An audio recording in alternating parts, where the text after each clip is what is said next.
Con su permiso, presidente. Muy buenos días, doctor Alcocer, Zoe. Muy buenos días a todas y todos. Vamos a pasar a la información que se ha anunciado. De manera muy sintética, actualizamos sobre la pandemia COVID-19 en México. Efectivamente, llevamos ya 14 semanas desde que está el proceso de reducción. Es exactamente la duración que lleva el año 2023. Las primeras 5 semanas tuvimos una reducción rápida y en las siguientes 9 se ha estabilizado, ya no reduce tanto, pero está en niveles mínimos de transmisión.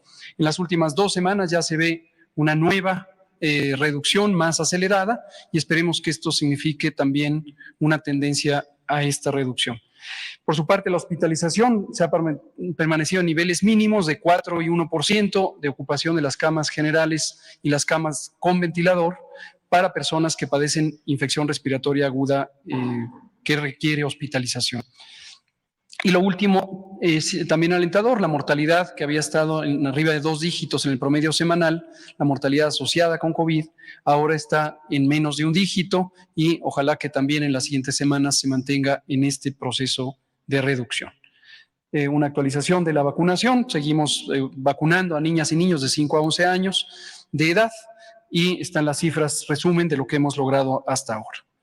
Pasemos al segundo tema. Este tema o esta sección que el presidente ha indicado, como ya lo dijo él mismo, tiene propósitos de información, así como de comunicación de los riesgos que están relacionados con el uso de sustancias, el uso de drogas o el abuso de drogas o la adicción a las drogas. Son distintas etapas de un proceso muy complejo en el que están presentes elementos sociales, factores sociales, están presentes una fuerte presión de la industria del narcotráfico y obviamente asociada también con problemas de violencia, de grave distorsión de las relaciones familiares y sociales y otras múltiples consecuencias. También es importante considerar que el problema de uso, abuso y adicción a las sustancias psicoactivas, llamadas técnicamente así, o drogas sencillamente conocidas en forma convencional, tiene que ver con la pérdida de oportunidades, la pérdida de espacios de integración social, sobre todo de la juventud, en la ruta de la escolaridad o en la ruta del empleo o en la ruta de la vida de todos los días en sus familias, en sus comunidades. Como mencionamos hace un par de semanas, relacionado con otros temas como la violencia social, las múltiples violencias sociales, esto está como consecuencia también de un modelo económico que ha llevado a mucha desigualdad, a profunda desigualdad a lo largo de los últimos 40 años, y por eso es vital, y por eso es la forma en que lo está abordando el gobierno de México, tener alternativas a la inclusión, a la integración social de la juventud para evitar que exista esa propensión, ese acercamiento al mundo de las drogas. Todo esto lo vamos a ir detallando a lo largo de múltiples sesiones y hoy vamos a empezar hablando de fentanilo, una de las drogas más peligrosas por su enorme potencial de adicción. Inmediatamente es adictiva, aún en dosis pequeñas, y además tiene efectos muy graves sobre la salud, con una gran capacidad de causar sobredosis y muerte directamente asociada al uso de fentanilo. En adelante hablaremos de otras drogas que son de mayor frecuencia en su uso en México, por ejemplo, las metanfetaminas, el cristal, el alcohol mismo, la cannabis o marihuana, las benzodiazepinas y múltiples otras. En otras emisiones iremos detallando al respecto. Hoy vamos a hablar específicamente del fentanilo, su importancia en la salud pública y la salud social. Hablemos primero de qué son las adicciones, un panorama muy general. Tomen en cuenta que esta sección no pretende ser una instrucción académica o una cátedra, lo que pretende es tener una síntesis de simple comprensión para que el conjunto del pueblo de México que escucha la conferencia tenga la referencia de lo que está ocurriendo en México y en otras partes del mundo. Las adicciones son, en síntesis, un problema crónico de salud, y no solo de salud, sino un problema social, donde la característica principal es que la persona que ha tenido el problema de adicción, que se ha incorporado al fenómeno de adicción, empieza a tener una búsqueda de consumo de la sustancia, es una búsqueda compulsiva. Esto va más allá de la voluntad. La adicción es un asunto neurológico y psicosocial. Una vez que la persona es adicta, no decide en qué momento consume la sustancia, cuánto lo consume, qué sustancia y quién se la provee. Es una compulsión por tener la sustancia y utilizar. Y eso es muy importante porque en esa compulsión, que es irracional, empiezan también las conductas de aislamiento, las conductas de rechazo, incluso a la ayuda que pueden brindar familiares, amigas y amigos y en general la comunidad. Esto es muy importante. Altera áreas del cerebro, las sustancias adictivas alteran áreas del cerebro que son encargadas de los mecanismos de satisfacción, de recompensa, de la sensación del bienestar. La sensación del bienestar físico o el bienestar emocional están gobernadas por ciertas zonas del cerebro y la mayoría de las sustancias adictivas tienen una capacidad de estimular esas zonas y causar una falsa sensación de bienestar que poco o nada tiene que ver con el bienestar real en términos tanto emocionales, de compañía, de afecto, como en términos incluso físicos. Por ejemplo, pueden causar, y esto lo hacen varias de las sustancias adictivas, pérdida del apetito. La persona adicta no tiene apetito, está desinteresada en alimentarse o en beber agua, incluso en hidratarse, y entonces eso es parte de los mecanismos donde la adicción puede causar daños a la salud. Es importante también tener en cuenta que la adicción permanece por tiempo largo en duración variable según el producto y según el nivel de la adicción, pero permanece aun cuando haya cesado el estímulo de la droga. De modo que la adicción es un cambio más o menos permanente que afecta a la persona. Por eso es muy importante el enfoque preventivo, porque cuanto más temprana sea la atención para evitar que una persona caiga en la adicción, mayores son las posibilidades de recuperarse antes de entrar en una fase ya de muy difícil manejo. Lo siguiente es sobre el fentanilo. El fentanilo, vamos a resumir que se trata de un medicamento originalmente diseñado como medicamento para el manejo de dolor intenso. El dolor intenso que puede ocurrir, por ejemplo, durante una operación, una cirugía, o el dolor intenso que puede ocurrir cuando existe una enfermedad avanzada como el cáncer con metástasis o diversas enfermedades neurológicas que pueden causar un dolor difícilmente tratable con otras sustancias. Entonces, para eso se diseñó el fentanilo para su uso médico.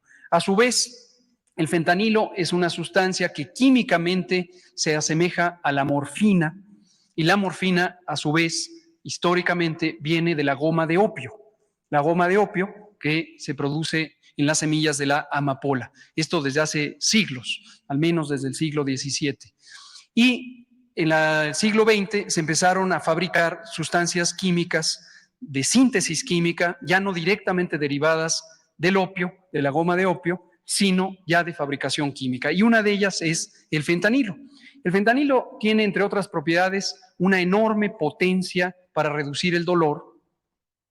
Se ha estimado que es hasta 100 veces más efectiva en reducir el dolor comparada con la morfina o 50 veces más que la heroína. Pero junto con esa efectividad en reducir el dolor está el potencial de ser adictiva en una proporción semejante. Por eso es tan adictiva a una dosis pequeñas.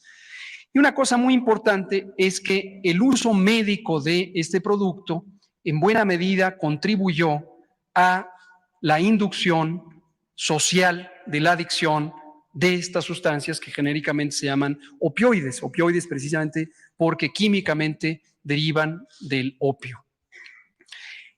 Vemos la siguiente. Ya comentaba el presidente de los estragos que puede causar. El estrago más terrible, desde luego, es la pérdida de la vida, la muerte. Y aquí hacemos esta comparación entre lo que le ocurre a Estados Unidos y lo que hasta el momento le ocurre a México. Y no queremos que a México le ocurra lo que le ocurre a Estados Unidos. Estas estadísticas son, la primera, 61 millones, más de 61 millones Es una estadística que el propio gobierno de Estados Unidos ha producido sobre la cantidad de personas que en el año 2020, que es un año cualquiera, es un año representativo, ha consumido opioides, ya sea fentanilo, ya sea heroína, ya sea morfina, ya sea oxicodona, ya sea cualquier otro medicamento o producto químico de fabricación ilegal. 61 millones en el mundo. Pero la segunda imagen, la tabla, lo que muestra es la comparación de muertes asociadas con el abuso de estas sustancias opioides, en particular el fentanilo, en México y en Estados Unidos. Y vean ustedes el contraste impresionante.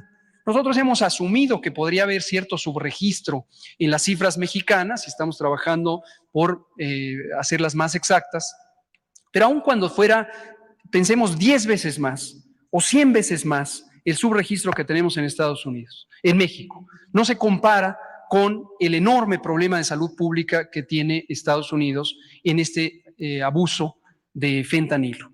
Y esto tiene que ver también con el hecho de que la epidemia de fentanilo es una epidemia importada. Estados Unidos, desde los años 50, después de la Guerra Mundial, empezó a tener un uso muy libre de medicamentos opioides en el tratamiento médico del dolor, y eso contribuyó a la generación de dependencia, de adicción, que a su vez conectó con el uso ilegal de las sustancias opioides, hoy incluido y de manera predominante el fentanilo. Y lo segundo, como ya se explicó en la conferencia dedicada a la seguridad pública, el fentanilo no se produce en México, el fentanilo se produce a partir de precursores que no se fabrican en México. Se fabrican en otros lugares, incluido Estados Unidos, y hay rutas de fentanilo de Estados Unidos a México. Entonces, es un problema importado. Y la actitud que tiene el gobierno de México es, nosotros no queremos que nos pase, por lo tanto, tenemos que tener una anticipación muy intensa en la prevención. Por eso estamos haciendo prevención y lo que comentaré enseguida sobre la campaña de prevención de uso de fentanilo en México, aun cuando hoy por hoy no es un problema grande de salud pública. Y lo segundo es de cooperación.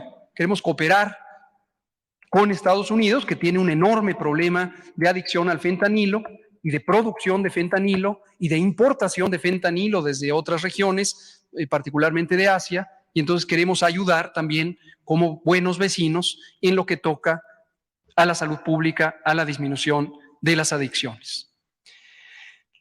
Una cosa importante, y esto va dirigido para la comunidad en general, para todas las comunidades, es cómo reconocer el fentanilo. El fentanilo de uso ilegal, el que no se usa médicamente, puede venir en múltiples presentaciones y en la calle, en las comunidades, tiene nombres muy distintos. Algunos de ellos incluyen heroína blanca, heroína sintética, chiva blanca, el Fenta, M30, China White, China Girl, Tango, algunos de los nombres. Entonces, si estos nombres se escuchan en una comunidad, si las familias escuchan que estos nombres están en la comunidad, es muy probable que en la comunidad hay distribución, uso y posiblemente adicción de fentanilo. Hay que estar alertas de ello. Las presentaciones de uso médico son principalmente en forma oral, es decir, en forma de pastillas, y también en forma inyectada, como ya dije, como una sustancia en ampolletas para el uso en anestesia. También se usan en parches, aunque esta presentación es de menor uso, en parches para el manejo crónico de dolor en las clínicas del dolor. Esto es el uso médico. El uso no médico hay que identificarlo también, puede ser un polvo blanco, puede ser pastillas, particularmente hay unas pastillas azul claro, comprimidos, cápsulas, dulces incluso que pueden tener fentanilo. Y lo que se ha identificado es que en los circuitos del narcomenudeo se induce el uso de fentanilo a través de estas formas de presentación para con ello ayudar a tener ganancias directas, pero además inducir adicción a otras sustancias que también, otras drogas que también se usan en la comunidad. Y otras formas de uso incluyen en el uso ilegal la inyección, tanto en vena como en los músculos, la inhalación o los propios parches que ya mencioné de uso médico. También es importante que los efectos del fentanilo son invariablemente perjudiciales cuando no se usa para fines médicos, porque obviamente no existe ni la regulación de dosis, ni la calidad del producto, ni tampoco la limitación de quién lo puede usar y en qué condiciones. Y esto incluye desde algunos síntomas pasajeros como quitar el dolor, dar somnolencia, náusea, estreñimiento, pasando a otros como que puede dar lo contrario, puede dar euforia, la adicción, ya lo dije, lo insisto, desde primeros usos, primeras dosis, puede causar gran adicción, puede bajar la presión arterial, puede causar rigidez muscular y espasmos, dificultad para mover los músculos o parálisis del intestino, un espasmo muscular del intestino, movimientos involuntarios, alucinaciones y una pérdida de la relación de la conciencia de la realidad, un estado de confusión, delirio, coma, depresión respiratoria y muerte. Entonces, el fentanilo puede pasar por todas estas manifestaciones, pero finalmente un enorme potencial que a dosis relativamente moderadas cause la muerte porque se llega al estado de coma y se paralizan los músculos respiratorios. La siguiente. Por eso, como se mencionó también hace 15 días, junto con la Secretaria de Educación Pública, se ha lanzado una estrategia de prevención dirigida particularmente a la juventud, en el caso del sistema escolar, a educación media y media superior. Sensibilización sobre el problema, dirigido a maestras, maestros, a todo el equipo del sistema educativo nacional. Orientación para tener información sobre qué hacer para detectarlo, para atenderlo, para canalizar a la juventud a posibilidades de recuperación o de prevención de la adicción y capacitar en tener esas competencias. Más adelante, en otras emisiones, iremos detallando los mecanismos por los que el sistema educativo y el personal puede contactar alternativas de ayuda en el sistema de salud. Estaremos desarrollando materiales para identificar la detección oportuna y esta red de servicios. Casi finalmente hablo de esta estrategia, como ya mencionábamos, una pieza clave va a ser el acompañamiento de especialistas y estamos prácticamente por lanzar un sistema en línea para que maestras y maestros, esto va dirigido a todas y todos ustedes, puedan tener la ayuda de profesionales en salud mental, de psiquiatras, de psicólogos y psicólogas que les puedan orientar sobre qué hacer en casos particulares o en comportamientos generales que ustedes observen en el aula o en el recinto escolar o en la periferia o que les sean referidos por familias. Muy importante, el sistema educativo es una antena también para detectar problemas de adicciones de la manera más temprana posible. Tendremos sesiones virtuales donde nuestros especialistas, tenemos un excelente equipo de salud mental y adicciones en la Secretaría de Salud, estarán preparando materiales y asesoría directa para este propósito. Y también información adicional que iremos poniendo en un repositorio. Y con ello anuncio el micrositio puntual donde esta información ya empieza a estar presente, es de acceso público, pero está a disposición principalmente para las personas docentes. Recordarán que presentamos hace 15 días con la secretaria Leticia Ramírez la carátula de esta imagen para los folletos, para los carteles y para el micrositio. Ahí está, estrategiaenelaula.sed.gov.mx. Esto es todo por hoy.